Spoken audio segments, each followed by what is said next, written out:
آخری ایام میں کہ جب رمضان شریف ہم سے رخصت ہو رہا ہے، شروع میں تو سستی اور کوتاہی کی سمجھ آتی ہے، لیکن اب یہ بابرکت گھڑیاں ہم سے رخصت ہو رہی ہیں، بخشش اور مغفرت والا اشرا شروع ہے، آگ سے نجات والا اشرا شروع ہے، اس میں بھی اگر ہم حضور پاک پہ درود پاک نہ پڑھیں تو پھر یہ تو محرومی کی علامت ہے۔ تو ایسے میرے کہنے پر مجھے خوش کرنے کے لیے نہیں درود پاک پڑھنا، نہ کسی عالم کے کہنے پر پڑھنا ہے، نہ کسی بندے کے کہنے پر درود پاک پڑھا جاتا ہے۔ درود پاک تو اس لیے پڑھا جاتا ہے کہ یہ گناہوں کی بخشش کا سبب بھی ہے۔ درود پاک اس لیے پڑھا جاتا ہے کہ یہ تمہارے درجات کو بلند کرتا ہے۔ درود پاک اس لیے بندہ پڑھتا ہے کہ ہمیں رب کا قرب حاصل ہو اور شرمائے نہیں۔ اور اصل غفلت تو یہی ہوتی ہے کہ بندہ بہت لمبی امید کے ساتھ سمجھتا ہے کہ بہت لمبی امید ہے اچھے اعمال کے لیے، آج عنوان بھی وہی ہے، جمعۃ الوداع کا عنوان بھی وہی ہے، اسی پر بھی بات ہوگی، لیکن پہلے آپ بلند آواز سے اب یہ پوری مسجد کی در و دیوار بھی سنے کہ آپ نے درود پاک پڑھا ہے، یہ گواہ ہو یہ جامعہ مسجد مدنیہ کی یہ دیواریں بھی۔ الصلاۃ والسلام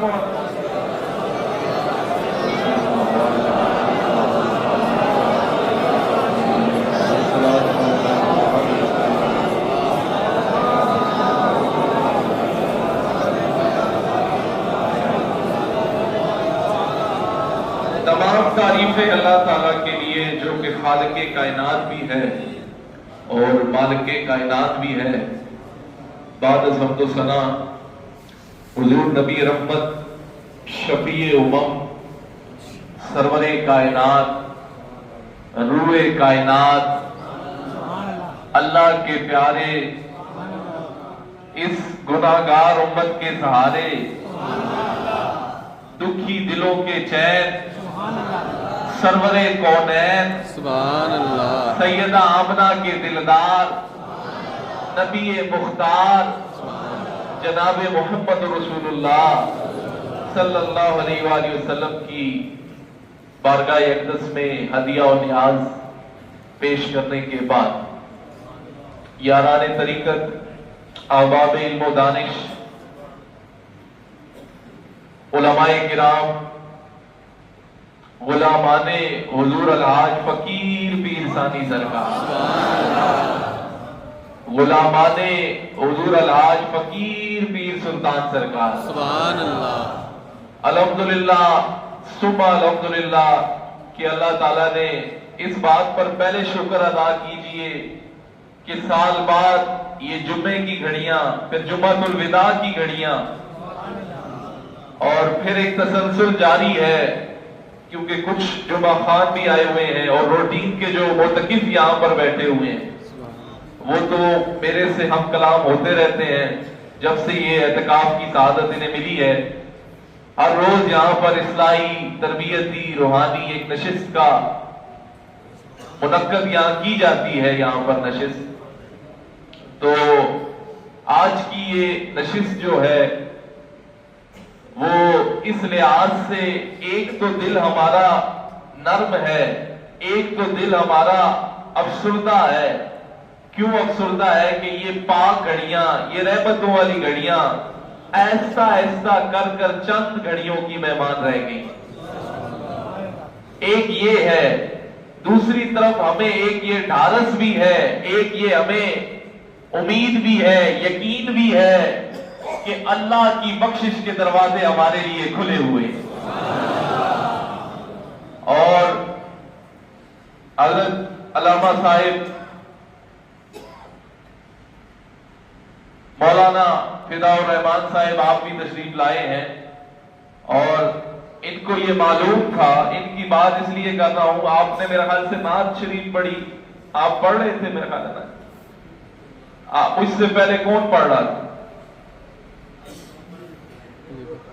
اچھا یہ پڑھ رہے تھے، آپ بھی تشریف لائے ہوئے ہیں، تو آج ان کا تھا بیان، لیکن انہوں نے بھی میرا اپنا ٹائم بھی مجھے دے دیا ہے۔